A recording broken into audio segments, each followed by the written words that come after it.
that might be decent. When it goes to this angle, you're usually a little bit short of the hole. In today's video, I'm going to be playing an 18-hole tournament at Albatross Indoor Golf in Ancaster, Ontario. This is at one of the coolest, most unique courses that I've played on any indoor simulator. It is called Lost Valley. As you can see behind me, we are in the jungle. There's cool carvings in the rock wall. We're gonna see some dinosaurs. There's gonna be some crashed planes. We're gonna hit towards temples. First prize is a free 69-degree wedge, which I didn't even know existed until I saw that on the prize list. Second prize is 1 free hour in the VIP bay to play on the simulator. And third prize is a free lesson with one of the club pros here named Sawyer, who's a really great guy, and he's also a lefty like me. Now, one thing that will be a little bit trickier for me to compete in this tournament is that handicaps are included. And because I have a very low handicap in indoor golf, that basically means I need to shoot very low as well. Whereas some people might have a higher handicap, and if they just have a pretty decent round, it's going to adjust their score, and it'll probably end up being lower than mine. And here we are at the first hole of Lost Valley. Come along with me, and let's see how it goes. So very cool opening par 4. You get a nice look of what we're going to be in store for with today's round. Try and do a little draw on this dogleg right.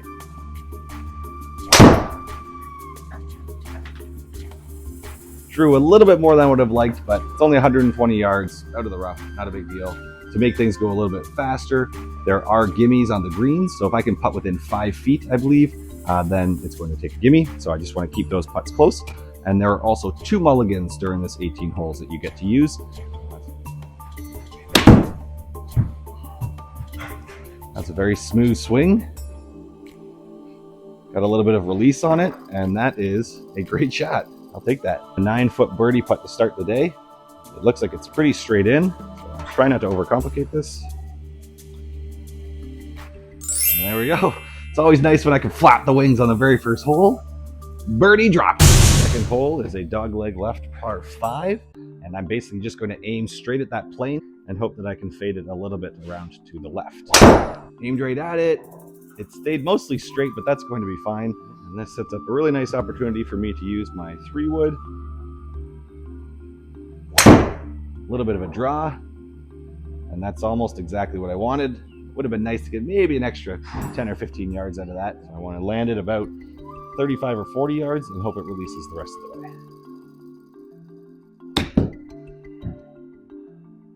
Oh, I landed that just a little bit further than I would have liked. So starting with back-to-back birdie putts is always a great way to play some golf.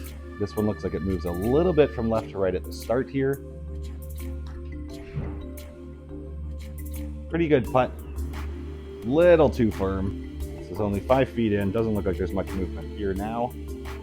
So just tap this in, hopefully. Or miss it terribly. That was definitely a terrible miss.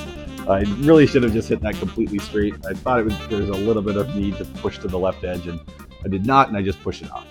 So not a great putt. Let's just forget about that one. Now we're into third hole, par 4. Pushed it a little bit left. I was trying to draw that around, didn't quite save it. Hold on in play, hold on in play. Oh, it's gonna be right at the edge. Whew, don't need to use a mulligan there. All right, so just out of the rough here, it's 165 yards to the pin. I have an 8-iron in hand, hoping to just get to the front of that green, maybe bounce up a little bit. Hit that pretty good. Didn't quite draw around. It stayed right on line, but that got a great bounce. One of the things that's very tricky about indoor golf is reading greens. So you try to use the heat map that's here. You can see where I am. It's at this slightly lower point, and that pin is almost at the highest that it can be. So there's quite a bit of uphill slope on this putt. And now it should move a little bit more to the left and sit there. Great, that's all I wanted. A situation like that, I don't want to get too aggressive and possibly hit that long and let that putt go sailing past. So that's a nice one. Just play it conservative, take the par, and let's move on to the next one. And this is another par 4, hitting right towards a cool rock wall. I also like the tee markers that are here. They just look like cool skulls. Got some crowns on them. Don't get distracted. Don't get distracted. That was toey, and I might need to use my first mulligan because I left that completely open. Unless it kicks back into play. Keep kicking. Keep kicking. Oh, I thought I'd get lucky and it would kick over, but it didn't. So I'm gonna have to burn that first mulligan. So not great strike on that one. Pulled it a little bit, but at least that stayed in bounds. 100 yards out of the rough. This is where a nice smooth 56 degree should be the right play. I don't want to go long past that hole, so I might even dial a little bit back on this shot.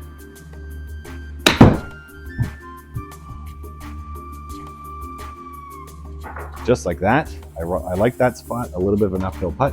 That was about a almost 3/4 or 80% swing, it felt like. Oh, pretty decent. I think a little bit more weight and it might have been able to hold that line. Whoop, definitely fell back out of that one. Not a great swing. Driver's not feeling very confident so far today. 4 hybrid. So I hit that a little bit toey, but very forgiving club. If I would have hit that same shot with a 4-iron, it might have only gone like 160 yards.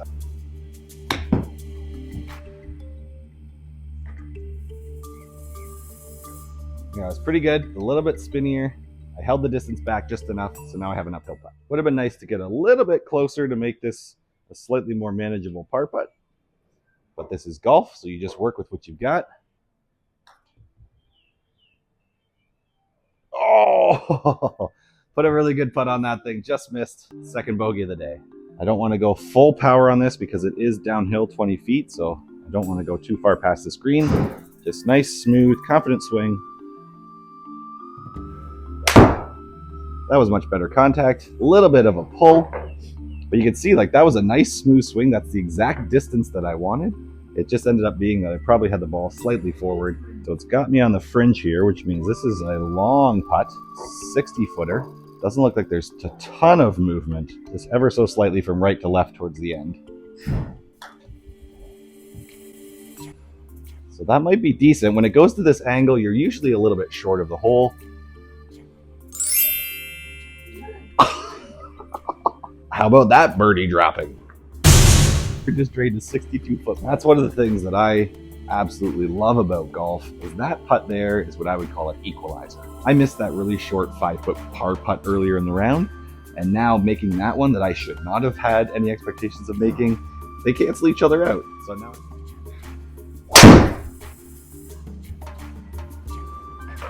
a little bit better contact on that one, but something's a little bit off. I know my weighting is falling back a little bit too much so far today. There is still a long way towards the green. This is a par 5, so it's not about trying to get on at all. I'm not trying to muscle up anything wild and crazy. I don't have 290 off the deck. I don't even have 290 off a tee. So I've got my 3-wood back in hand, just trying to hit it up there somewhere. There you go. Nice solid strike. That should give me a really good angle to pitch in towards the hole now. And here's about 67. So now this is a really good one with the 60 degree, where I'm basically going to hit it like I was trying to originally with that 50-yarder.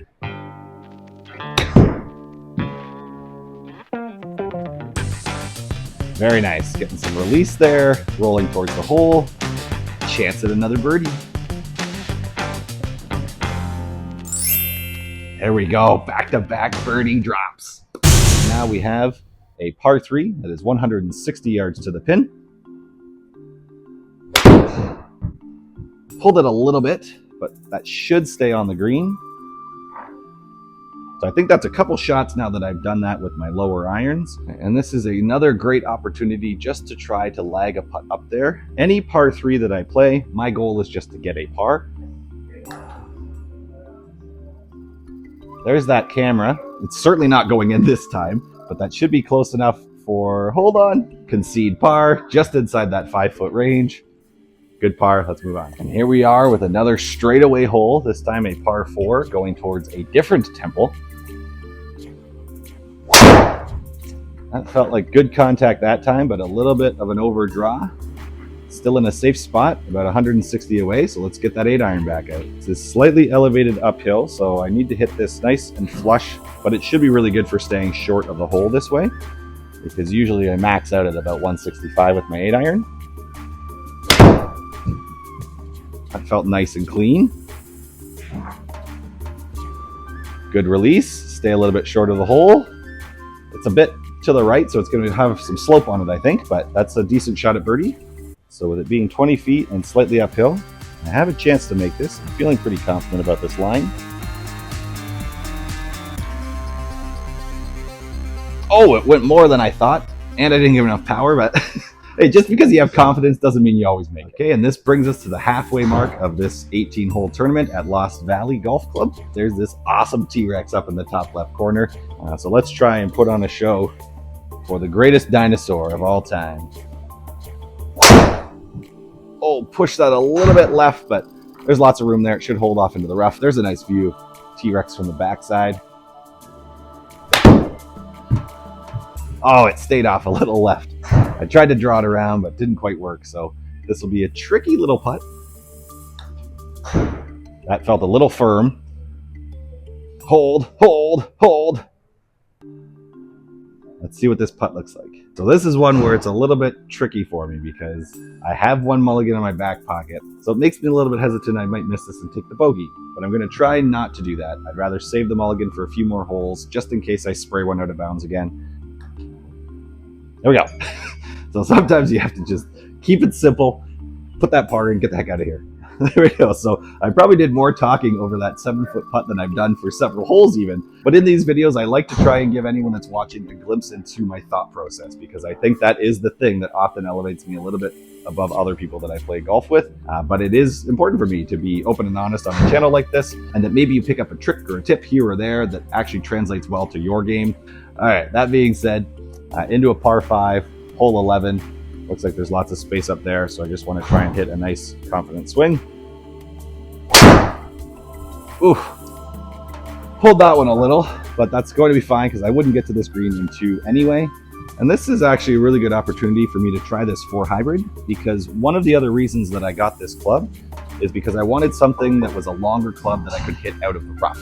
I know that using a 5-wood is often quite successful, but sometimes I have the tendency to leave that face open and it sprays off to the left. So although this rough is not exactly like it would be outside, it is a little bit more challenging than hitting off this regular mat. So let's see if hitting the 4 hybrid is a successful move here. Oh, that came out so clean. Like that is exactly what I want to be able to do, hitting out of rough with a long iron. So this hybrid is great. Didn't quite get to the 200 mark, but 190 up there is really good. The key with that is that I felt like I could still come straight through the rough. It didn't catch my club. It didn't kind of open the face up. It stayed committed to the line I was on, and that's huge. 71 yards away. I've got the 60 degree. So this is another one that I can just put a good smooth swing on here. It's likely to end up short of this hole and have an uphill putt.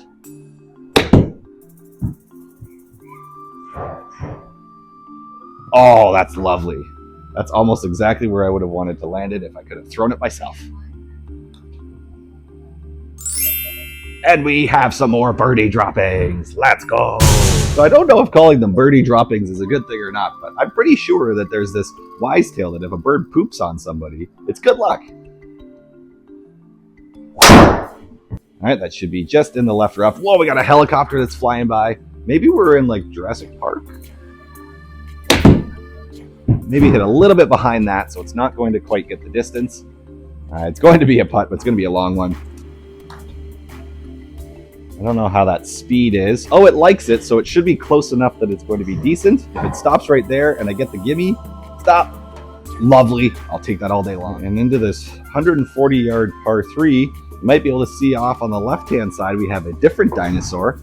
I forget what this one is called. If anybody knows, comment it below. It looks really cool. It's one of the ones that has like this really long bone that kind of extends off the back of its head.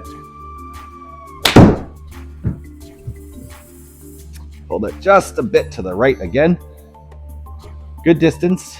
Oh, tons of rollout. So I don't know if this is an elevated green that's really pushing down. 36 feet, a little bit uphill. Again, just trying to get it somewhere in that gimme range.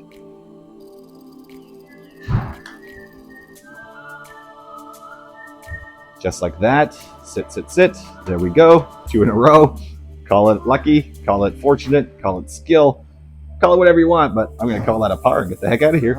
Oh, we now have a Stegosaurus over on this side. I certainly know what that is. It's one of my favorite dinosaurs.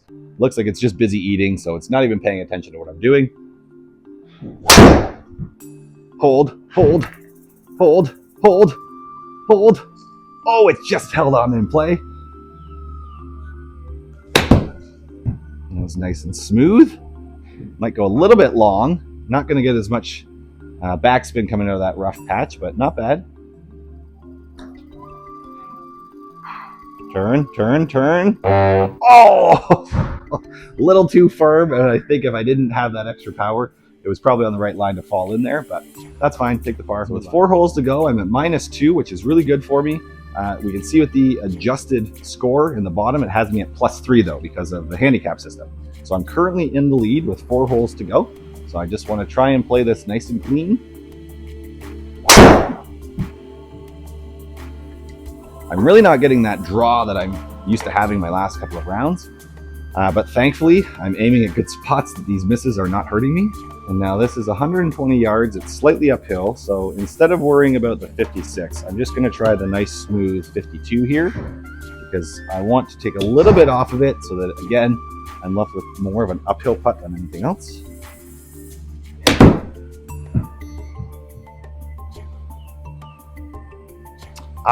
Took a little bit too much off that one. Sometimes that happens when you're trying to find that little sweet spot of distance. It immediately likes that. It's on a good pace. It's on a good line. I've made a 62-footer and a 50-footer. 2 of the best birdies I've had in a long time. Birdie droppings. T-Rex must have heard the excitement from that birdie drop, because T-Rex is back. Just looking out from the woods here. Oh, I pushed that a little bit left that time.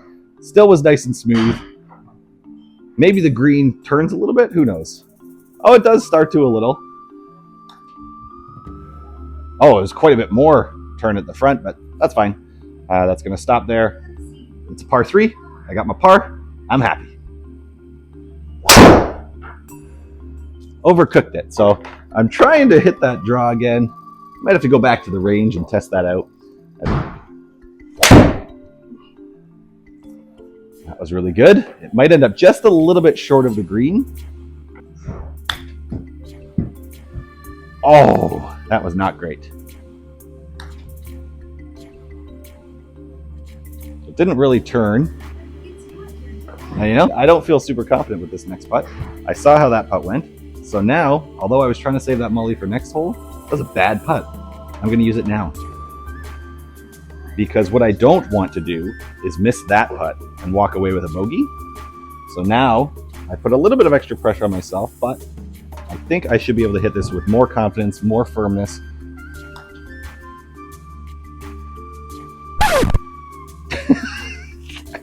Are you kidding me? All I got was 1 extra foot out of that.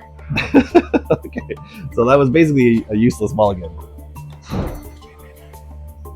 Oh, that just barely dropped in. So anyways, that's over. We got 1 hole to go. T-Rex is back for 1 final appearance. Let's try and finish strong. There we go. That was one of the best swings I've had all day.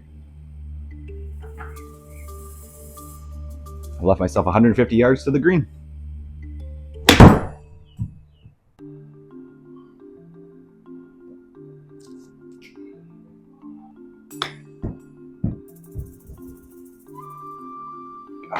Go.